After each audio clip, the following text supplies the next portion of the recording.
크신 하나님, 오늘도 살아계셔서 영원토록 함께하시니 감사를 드립니다. 오늘도 예배 가운데 임재하여 주시며 마음을 다해 드리는 예배를 받아 주시옵소서. 소망 가운데 인도하시는 하나님, 한 주간 하나님 앞에 우리의 살아온 삶을 고백합니다. 힘다하여 하나님을 섬겨함에도 주님의 뜻대로 살아오지 못했습니다. 이 시간 고개 숙여 주님께 회개하오니 용서하여 주시옵소서. 아멘. 코로나로 인해 여러분들이 교회에 출석하지 못하고 있습니다. 그러나 온라인 예배로 함께할 수 있어서 감사를 드립니다. 아멘. 어디에 있든지 마음을 다해 예배에 참석하게 하여 주옵소서. 아멘. 말씀을 들을 때 성령께서 함께하여 주셔서 깨닫게 하시고 아멘으로 화답할 때 아버지 하나님의 크신 은혜가 넘치기를 원합니다. 이 시간 하늘로들을 위해 기도합니다. 육신이 연약하여 교회에 나오지 못하고 병중에 있는 성도들, 주님께서 그들을 만지시고 고쳐주셔서 주의 살아계심을 체험하는 시간이 되기를 원합니다. 아멘. 주님은 말씀으로 세상을 창조하셨고 말씀으로 죽은 자도 살리셨습니다. 이제 사랑하는 백성들에게 말씀하여 주셔서 그들의 손과 발이 힘이 솟게 하시고 병마가 떠나게 하여 주셔서 건강한 몸으로 주님 앞에 예배하게 하여 주옵소서. 아멘. 코로나로 인해 사업에 어려움을 겪는 성도들이 많이 있습니다. 주님께서 그들을 붙잡아 주시고 회복시켜 주셔서 다시 소생하는 일터가 되기를 원합니다. 아멘. 오늘도 곳곳에서 수고하며 애쓰는 주의 백성들을 붙들어 주사 주님의 은혜로 문제들이 속히 해결되고 다시 힘을 얻게 하여 주시옵소서. 우리 교회가 지역 속에서 소금과 빛의 역할을 감당하기를 원합니다. 비록 코로나로 인해 어려운 가운데 있지만 주어진 현실 속에서 성실하게 이웃을 섬기게 하시고 하나님의 영광을 드러내기를 원합니다. 아멘. 선행과 사랑으로 세상을 섬길 때 우리가 주 안에 있음을 보게 하시고 교회가 세상의 유일한 소망임을 깨닫게 되기를 기도합니다. 오늘도 예배를 위해 수고하며 애쓰는 성기미들을 기억하사 그들의 수고가 하늘에 연락되기를 원합니다. 아멘. 각 처소에서 비대면으로 예배하는 모든 이들에게 동일한 은혜가 임할 줄 믿사옵고 충만한 은혜로 역사하여 주시옵소서. 아멘. 이 시간 말씀을 전하실 주의 사자 목사님을 붙들어 주셔서 말씀이 선포될 때 치유와 회복의 변화가 일어나게 하시고 아멘. 온 성도가 위로와 용기와 큰 비전을 얻는 시간 되게 하여 주시옵소서. 아멘. 우리를 구원하신 거룩하신 예수님 이름으로 기도드립니다. 아멘.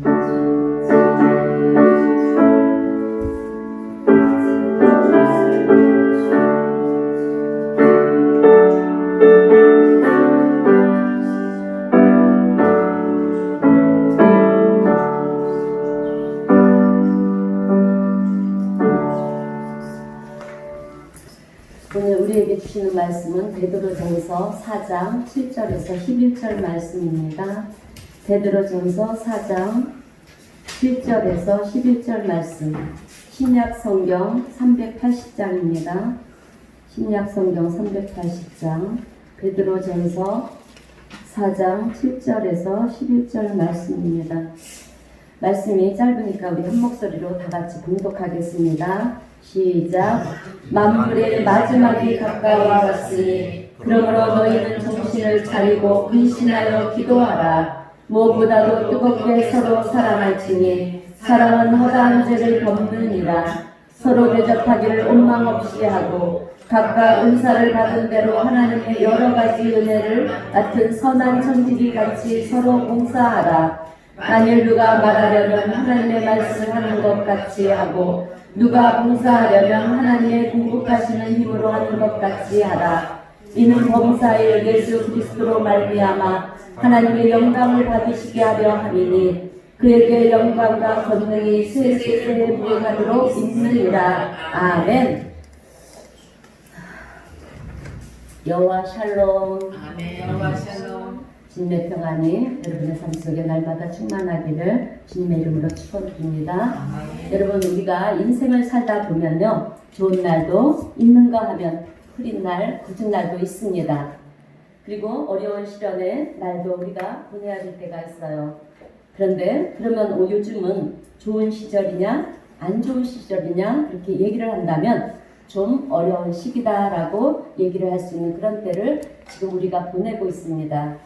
그래서 우리는 뭐 좋은 소식이 없을까 하고 늘 뉴스에 귀를 기울여 보지만 들려오는 소식은 계속해서 암울한 소식, 더 늦어질 것 같다, 힘들어질 것 같다, 위기가 올 것이다, 이런 이야기들이 끊이지 않는 것을 우리가 볼 수가 있습니다.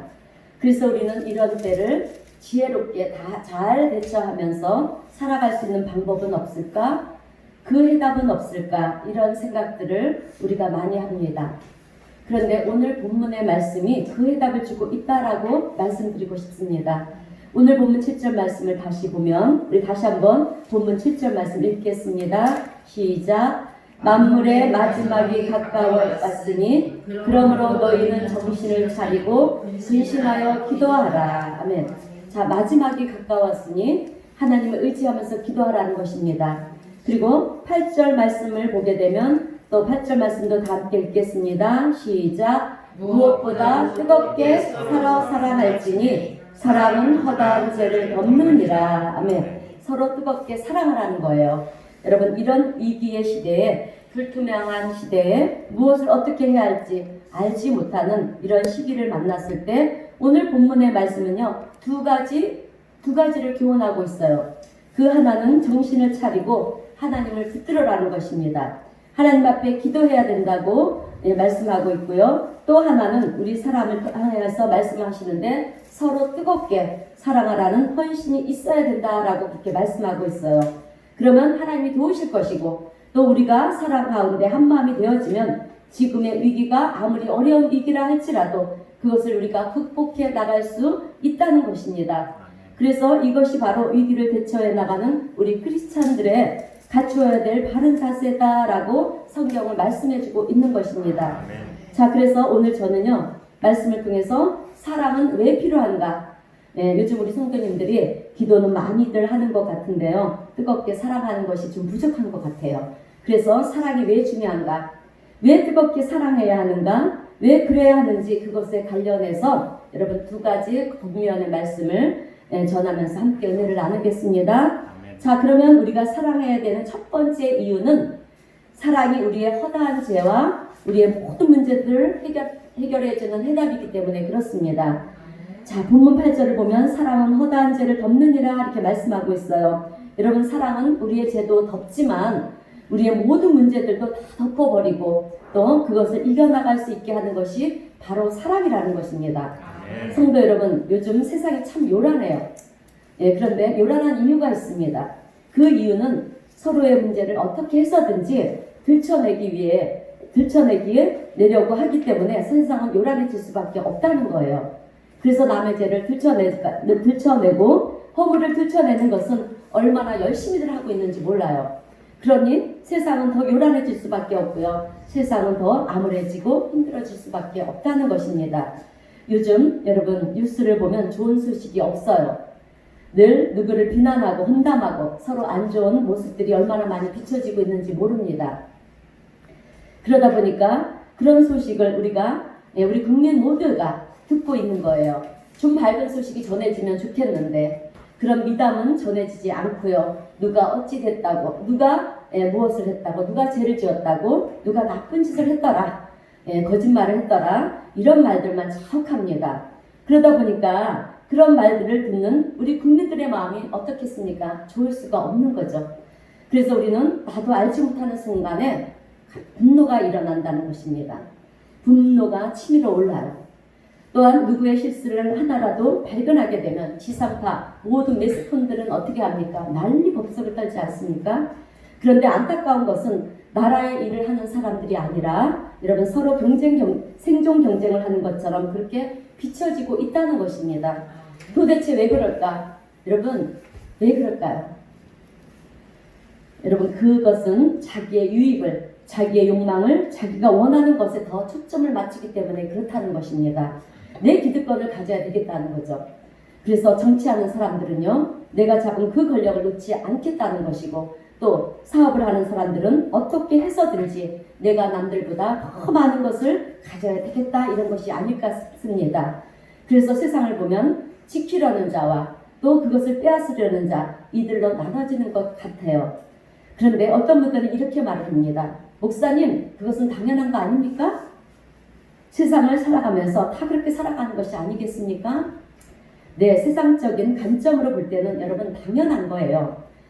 우리는 무한 경쟁 시대를 살아가고 있기 때문에 그렇게 하는 것이 어찌 보면 당연하다고 볼 수가 있어요.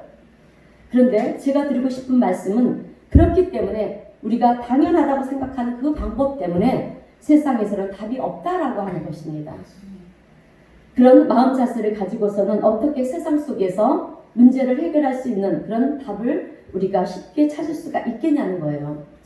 여러분, 우리 예수님을 한번 생각해 보겠습니다. 예수님은 이런 세상, 이렇게 답이 없어 보이는 이런 세상을 구원하시기 위해서 이 땅에 오셨습니다. 그런데 세상은 예수님에게조차도 자기의 기득권들을 빼앗기지 않으려고 했다는 것입니다. 그래서 어떻게 했느냐면 세상을 구원하시기 위해서 예수님이 오셨지만 그 예수님마저도 십자가에 못 박아서 죽게 만들었어요. 이것이 세상의 방법이라고 하는 것입니다. 인정사정 없어요. 옳고 그름 없습니다. 돌이키려고 하는 것 없어요. 오직 모든 사람들의 마음속에는 나 자신만이 있는 것입니다. 그래서 세상이 어떻게 되든지 나만 살면 되고 나만 잘 되면 된다는 이런 마음을 가지고 있는 것입니다. 예수님이 오셨는데 예수님 그런 얘기 하지 마세요. 내 마음이 불편합니다. 그러면서 예수님을 잡아다가 십자가에 죽게 만든 것입니다. 세상은 메시아인 줄 알았어요. 메시아인 줄 알았지만 소용이 없었습니다. 왜? 내가 원하는 대로 이루어지지 않는 메시아라고 한다면 나와 무슨 상관이 있겠냐는 거예요. 그래서 예수님을 십자가에 못 박아 죽였다는 것입니다. 여러분, 오늘 우리가요, 지금의 현실을 우리가 정확히 바라보고 본다면 과연 오늘날 일어나고 있는 많은 문제들이 산적해 있는 문제들이 해결하는 방법이 세상 방법으로는 답이 없다라고 한다면 어떻게 해야 하겠냐는 이것입니다. 여러분, 이럴 때 예수를 믿는 우리는요, 예수님은 어떻게 하셨을까? 우리 예수님에게 초점을 맞춰야 돼요. 아멘. 왜냐하면 결국 예수님으로 인해서 세상은 변했기 때문에 그렇습니다. 아멘? 아멘. 세상이 변했잖아요. 예수님 때문에 절망이 가득한 이 땅에 소망이 생겼고요. 희망이 생겼고 꿈이 생기는 그런 세상이 되어졌기 때문입니다. 아멘. 그렇기 때문에 우리 예수님은 어떻게 하셨을까? 우리는 예수님에게 초점을 맞춰야 된다는 거예요. 여러분, 우리 예수님은 결코 여러분 약한 분이 아니세요. 그렇게 힘없이 십자가에 매달려 돌아가신 분이 아니에요. 천지 만물을 창조하신 하나님이십니다. 아멘. 그러면 그 예수님은 어떻게 하셨는가? 결코 약한 분이 아니었음에도 불구하고 세상을 뒤집어 놓을 수 있음에도 불구하고 예수님은요 그렇게 하지 않았다는 것입니다. 벼락을 칠 수도 있었어요. 세상 권력자들을 그 자리에서 다 내려오게 할 수도 있었습니다. 조롱하던 모든 사람들을 여러분 하나님 앞에 무릎 꿇게 할 수도 있었던 분이셨지만 예수님은 그렇게 하시지 않으셨다는 거예요. 예수님은 아무 힘이 없는 그런 존재처럼 그렇게 잠잠히 십자가를 지셨고 변명 한마디, 원망 한마디, 불평 한마디 하지 않으시고 십자가에서 죽음을 맞이하셨습니다. 아멘. 여러분 어찌 보면 우리 예수님은 참 무기력해 보여요. 세상적인 방법으로 보면 정말 마음에 안 듭니다. 그래서 우리의 마음에는 예수님 왜 그러셨어요? 그냥 좀 벼락도 치시고 뭔가도 좀 다 뒤집어 엎으셨으면 좋았을 텐데 주님 왜 그러셨습니까? 여러분 세상 방법으로 보면 예수님이 취한 방법은요 별로 마음에 드는 방법이 아니에요. 그런데 그 결과를 보자는 거예요. 그렇게 예수님이 십자가에 못 박혀 돌아가셨을 때 그 결과가 어떻게 되었느냐? 세상이 변화가 되었다는 것입니다. 아멘. 힘든 세상을 살아가는 수많은 사람들이 예수님으로 인해서 희망을 가지게 되었어요.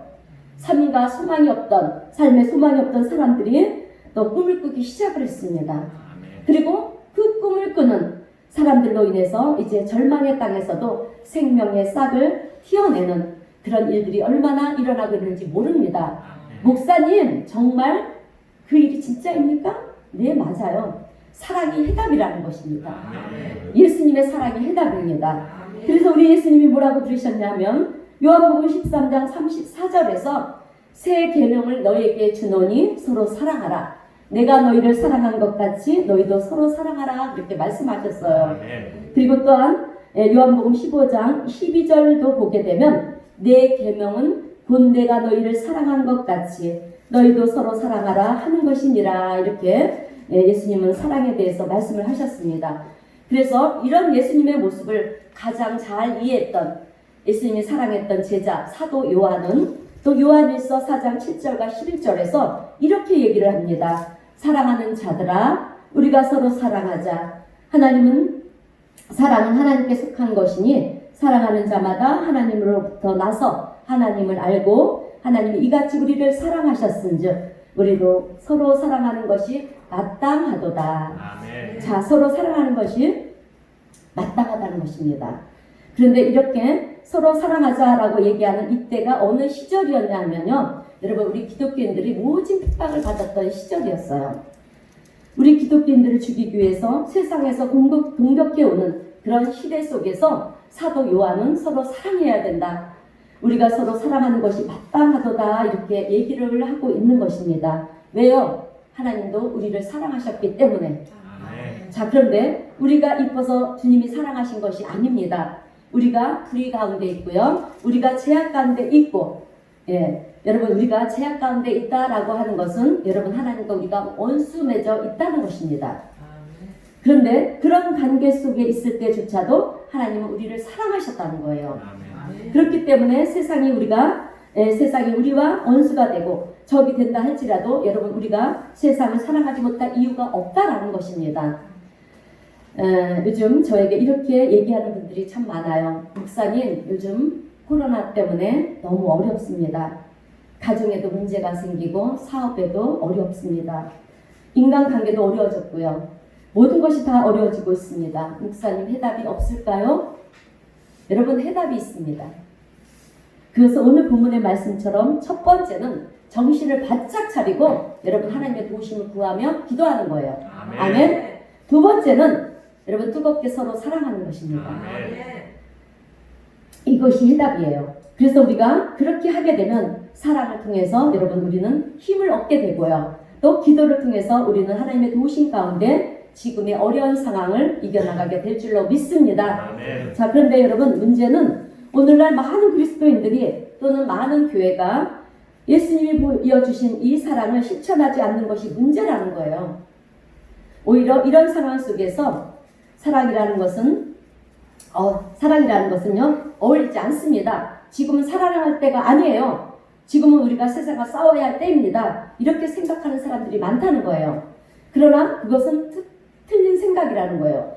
예수님의 방법은 그것이 아니었습니다. 그럴수록 더 세상을 품고 사랑해야 된다. 그럴수록 우리가 더 하나님 앞에 기도해야 한다는 것입니다. 아멘. 여러분 저는요 이번 코로나를 위해서 기도할 때마다 드는 생각이 있었어요.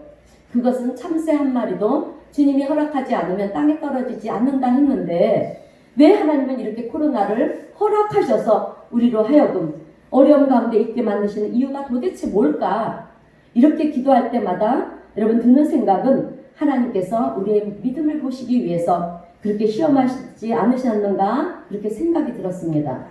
평소에는 너희들이 말로만 그렇게 사랑을 외쳤는데 지금이야말로 교회가 성도들이 사랑을 실천할 때라는 것입니다. 그래서 예수님의 말씀 가운데 요한복음 13장 35절을 말씀을 보게 되면 너희가 서로 사랑하면 이로써 모든 사람이 너희가 내 제자인 줄 알리라 이렇게 말씀을 하셨는데요. 여러분 이 말씀은 우리가 사랑할 때 그것을 세상 사람들이 보면서 아 진짜 그리스도의 제자들이구나 제자들이 맞구나 이렇게 인정을 한다는 것입니다. 여러분 어떻게 보면요 예수님은 코로나 시대를 보내는 우리 한국 교회를 보면서 우리 성도들을 보면서 우리가 진짜 그리스도의 제자인지 아닌지 그것을 보시기를 원하는 것이 아닌가 그런 생각을 갖게 됩니다. 여러분 우리 기독교는 사랑의 종교입니다. 아멘? 네, 그런데 중요한 것은 사랑의 종교라고 하면 이름만 사랑의 종교가 돼서는 안 된다는 거예요. 우리가 이럴수록 더욱더 예수님의 가르침을 따라서 예수님의 교훈을 따라서 우리가 더 사랑하려고 노력을 하고 있는가 애쓰고 있는가 힘쓰고 있는가 라고 하는 것입니다.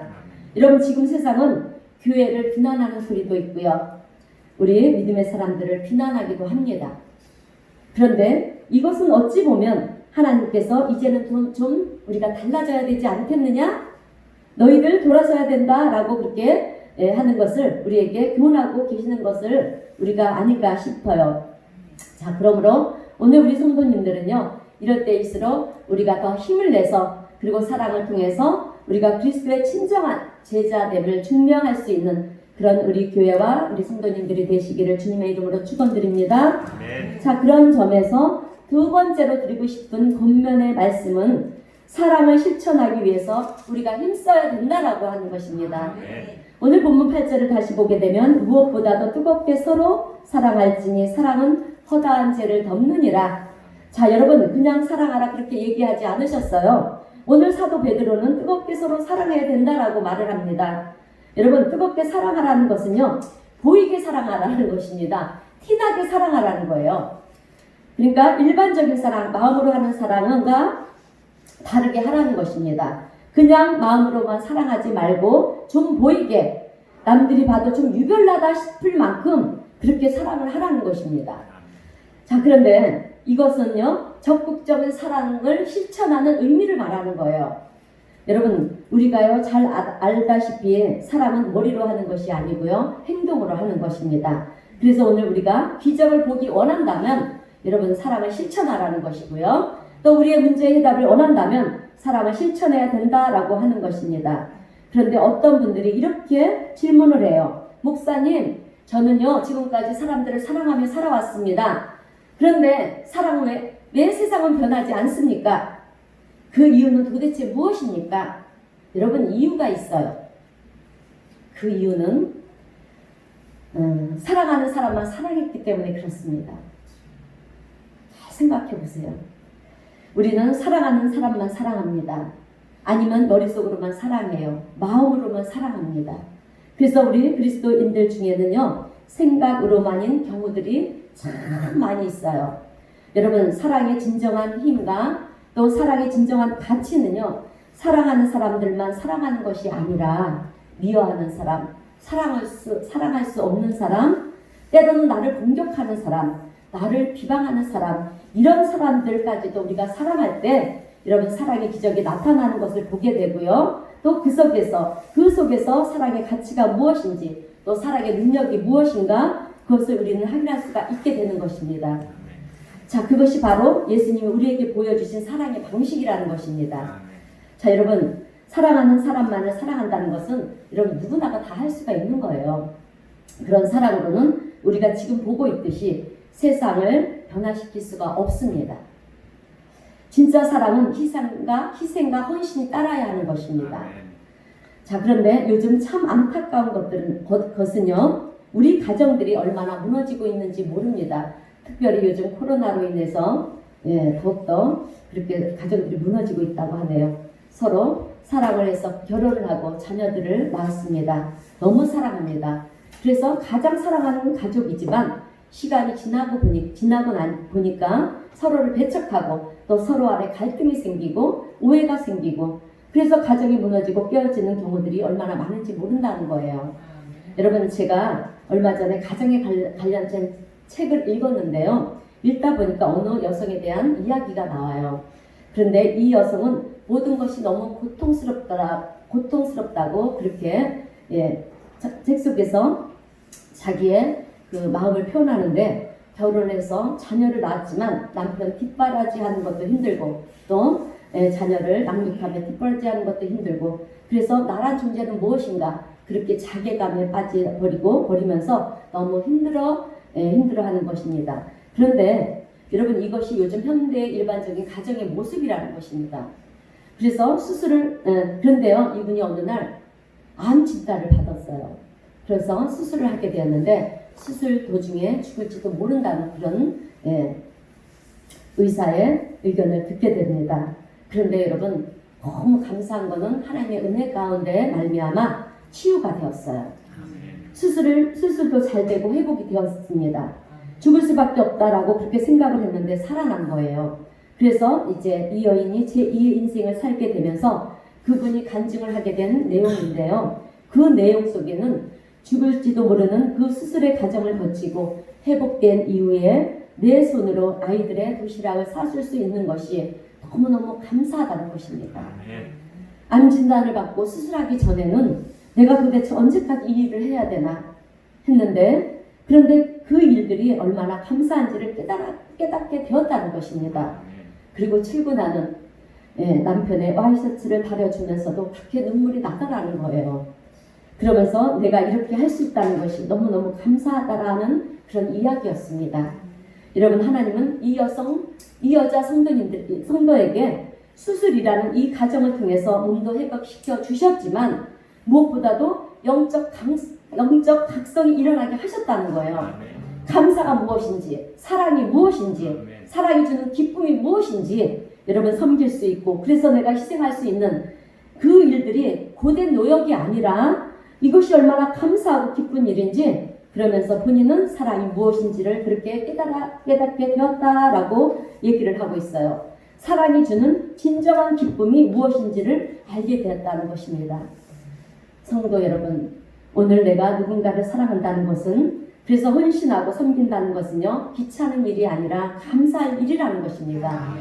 오늘 우리도 일상에서 사랑하는 남편을 섬기고 아내를 섬기고 자녀들을 섬기고 또 가족을 돌보기 위해서 내가 힘써서 일하고 있는 그런 모든 것들은 여러분 수고라고 생각하지 마세요. 그것을 사랑하는 마음으로 우리가 하게 될 때 우리가 그 일 속에서 하나님이 주시는 놀라운 기쁨과 또 꿈과 희망을 발견하게 되고, 그 속에서 감사를 발견하는 그런 일들이 우리의 삶 가운데 넘쳐나게 될 줄로 믿습니다. 자, 그런데 여러분, 우리가 누군가를 사랑할 때 제일 먼저 해야 될 일이 하나 있어요. 여러분, 무엇일까요? 이해입니다. 이해.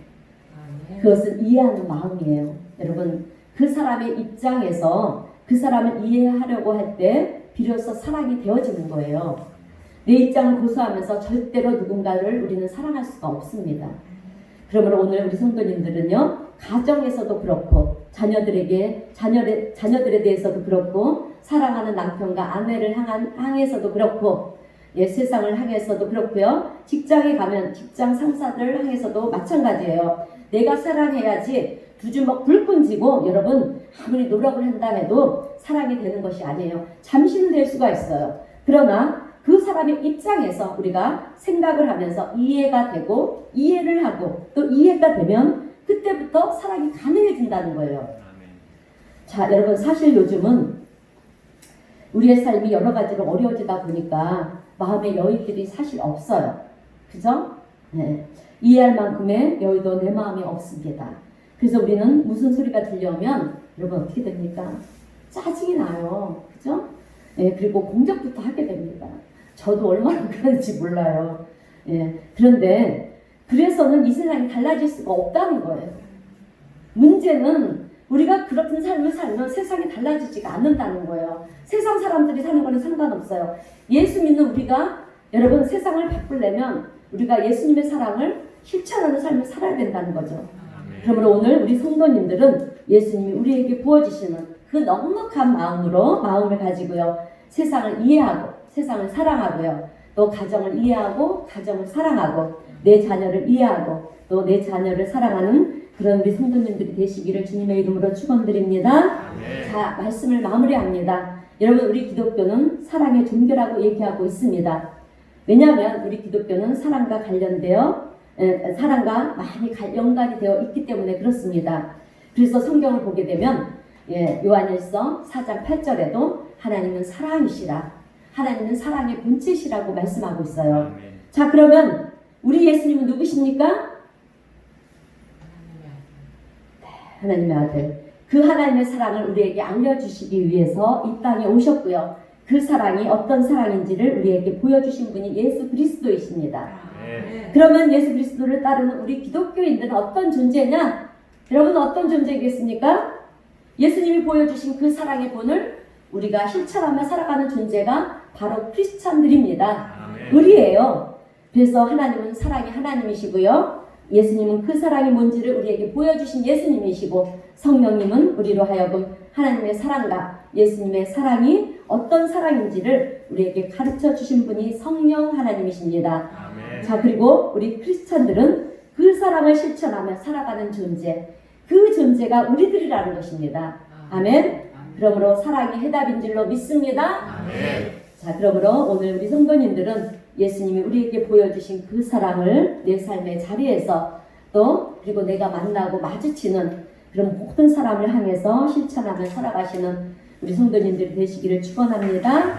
그리고 조금 더 이해하시고요. 조금 더 헌신하는 그런 모습으로 우리가 살아가게 될 때 하나님의 도우심의 은혜와 또 놀라운 사랑의 능력의 역사하심이 우리의 삶 가운데 나타나는 그래서 우리는 그것을 경험하게 될 줄로 믿습니다. 이런 사랑의 모습으로 한 주간도 세상을 이기시고 또 하나님 앞에 영광 올려드리는 하나님의 귀한 자녀들이 되시기를 주님의 이름으로 축원드립니다. 아멘. 기도하겠습니다.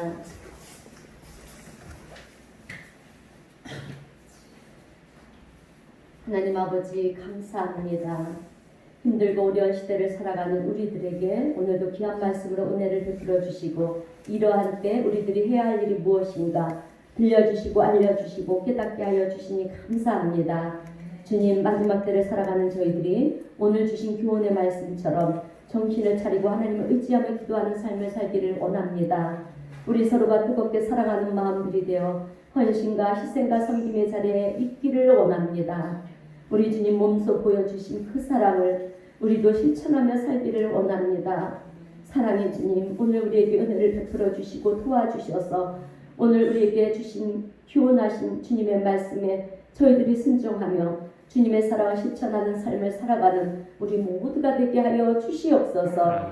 또한 우리를 도우시는 주님의 은혜와 사랑의 능력의 역사하심을 주님 우리의 삶 가운데 나타내 주셔서 우리가 경험하게 하시고 그로 인하여 힘주고 능력 주시는 주님의 은혜 속에 세상을 이기고 승리하여 우리 하나님께 영광 올려드리는 주님의 신실한 성도요 주님의 기쁨이 되는 자녀들이 되게 하나님 은혜를 베푸시고 축복하여 주시옵소서.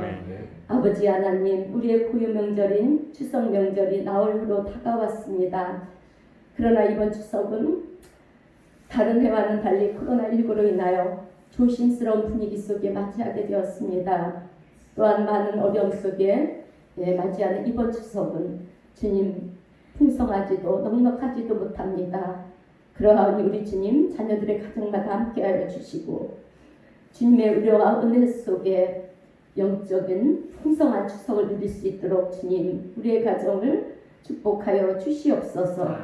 또한 사랑하는 가족들이 한자리에 모여서 추석 명절 감사 예배를 하나님 앞에 올려드릴 때 주님 자녀들의 가정을 축복하시고 믿지 않는 가족들이 함께할 때 복음을 듣고 구원받는 자리가 되게 하여 주셔서 하나님의 귀한 자녀들의 가정이 이제는 온전히 예수만 섬기는 복된 가정이요 사랑이 넘치는 아름다운 가정들이 되게 은혜를 베풀어 주시옵소서.